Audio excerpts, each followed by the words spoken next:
السلام عليكم، شنو أحوالكم؟ إن شاء الله الكلكم بخير، إن شاء الله الكلكم ملمومين في صحة جيدة. اليوم باش نعملوا مع بعضنا كفتاجي تونسي على أصوله بنين يعمل 66 كيف. باهي بالنسبة للمقادير خذيت كعيبة قرع أخضر، خذيت كعيبتين صغار بطاطا قصيتهم هكاكا، وخذيت شوية قرع أحمر وقرينات فلفل وثلاثة كعيبات عظم. هذيك هي. بالنسبة للفاح شوية ملح شوية تبلو كروي أكاو. باهي بديت بك كعيبات العظام مقليتهم. اليوم باش نعملوه مقلي، ماناش باش نعملوه في الكوشة، وصدقوني جاي بنين بنين نودكم ومن شهيكم. نبدأ بالحاجات اللي تحسها معناها قليانها ساهل وما تحرقناش الزيت في ساعة. حطيت لهنا على حطيت طنجرة وحطيت قلي باش نزر بروحي شوية. نقلي هكا كعيبات العظم وشوية القرعة في طنجرة أخرى.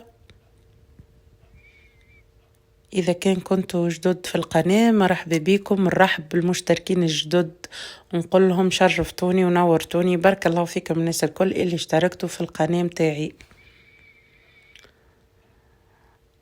تضغط على الجرس باش يجيك أي فيديو جديد نهبطه بإذن الله.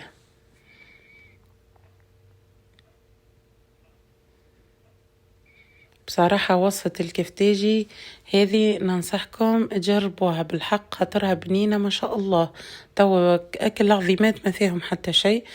تقلي والحمد لله. بديت البطاطا، نقلي البطاطا وابدأ أقلي باللي تحب انتي. هذايا ظهر لي ما فماش ما أسهل من هكا. وتو نعطيكم أستيوس صغيرة باش تزيد تبنن لكم الكفتاجي على الآخر. باهي، أنا ديما عندي مشكلة في البطاطا لحد الآن، معناها البطاطا مازلت ما لقيتش بطاطا كلي هكا تحسها متاع قليان. هذيك حسيتوها كأنها فيسع محمارت وفيسع طابت، تحسها بزايد سكريات. حسيلو نبقى نقلي هكايا وحاطة هكايا صحفة كبيرة ولا حاجة هكا بجنبي باش نقلي ونخرج ونحط فيها.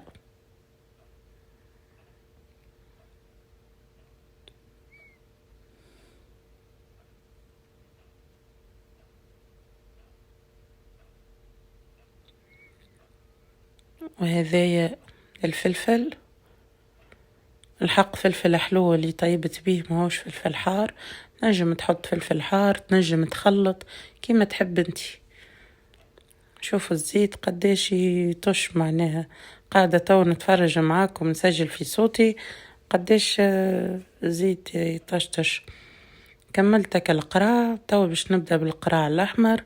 والقراع الأحمر جربته في الكفتاجي بصراحة يزيدوا بن على بنة، ما تستغنيش عليه. هذا مكون معناه في الكفتاجي ما تنجمش تعوضه بحاجة أخرى. نجم تستغنى على البطاطا، على القراع الأخضر، أما القراع الأحمر والفلفل هذوما الزوز مكونات رئيسية للكفتاجي والعظم. باهي، وطوا هاكم تشوفوا بعد ما تقلي كل شيء باش نجيب زوز سكاكن ونسطرهم. هذه الزيت زيتونة اللي بعد ما نكمل باش نحطه إن شاء الله.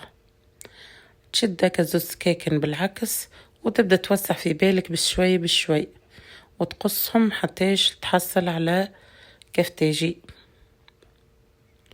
هاي النتيجة، تقصوا بالكدا.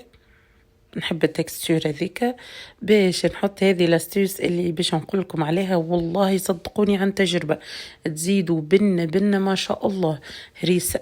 هريسة كوك عادية، هريسة تونسية، تاخذ مغيرفة صغيرة وتحط الزيت زيتونة.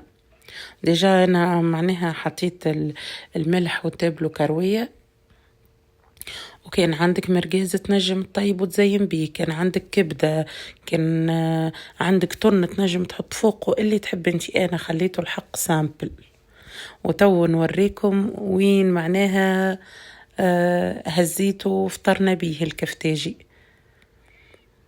هذه خرجة مشينا للبارك، اللهم أدمها نعمة وحفظها من الزوال. وزادت الكفتاجي بن على بن، أكخبيزات الدار طايبين ما شاء الله.